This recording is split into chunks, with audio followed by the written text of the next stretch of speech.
ሰላም እንደምን አላችሁ? እንደምትመለከቱት በዛሬ ቪዲዮ ደግሞ ይዤላችሁ የቀረብኩት የሳልመን ሰላጣ ነው። በጣም ቀላል የሆነ ጊዜ የማይፈጅ ለሰውነታችን ጠቃሚ የሆነ ነው። ከዚህ በመቀጠል እንዴት እንደሚዘጋጅ አሳያችኋለሁ። ከኔ ጋር ቆዩ። እንግዲህ እዚህ ጋር የምታዩት የሚያስፈልጉኝ ነገሮች ናቸው። ሙሉ ለሙሉ መጠቀም ባይኖርባችሁ እንደ ቤተሰባችሁ መጠን ማድረግ ትችላላችሁ ማለት ነው።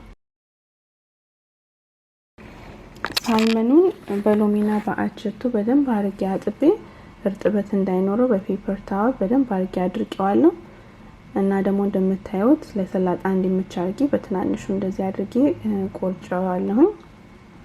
በመቀጠል በርበሬ እና እዚህ ጋር ደግሞ ሚክስድ ስፓይስ አለኝ፣ እሱን እጨምርበታለሁ። በጣም ይሄንን ስፓይስ በጣም ነው የምወደው።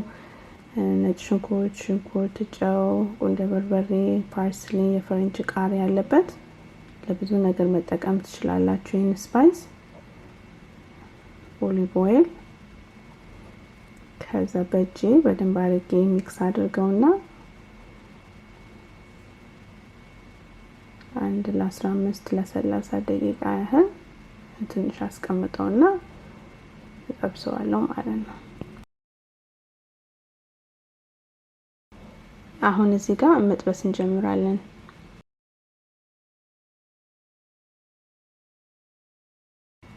እንግዲህ እዚህ ጋር እንደምታዩት ቆንጆ ሆኖ በስሏል። ከለሩን በጣም ነው የሚያምረው።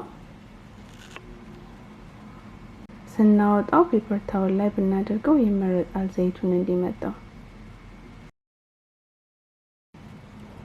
እዚህ ጋር ቅድም ያያችሁትን ለሰላጣ የሚያስፈልጉኝ ነገሮችን ሁሉ ከትፌ አሰናድቻለሁ።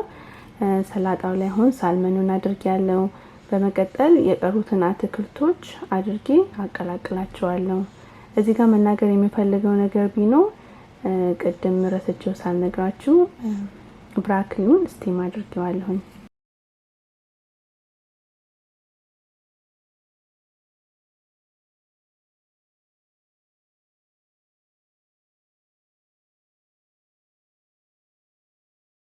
እዚህ ጋር ደግሞ ለሰላጣው የሚሆን ድሬሲንግ ሰራለሁ። በሎሚ፣ በነጭ ሽንኩርት፣ በቁንዶ በርበሬ፣ በጨውና በኦሊቭ ኦይል አድርጌ በደንብ እንደዚህ አድርጌ በጠብጠውና ሰላጣዬ ላይ አድርጋለሁ ማለት ነው።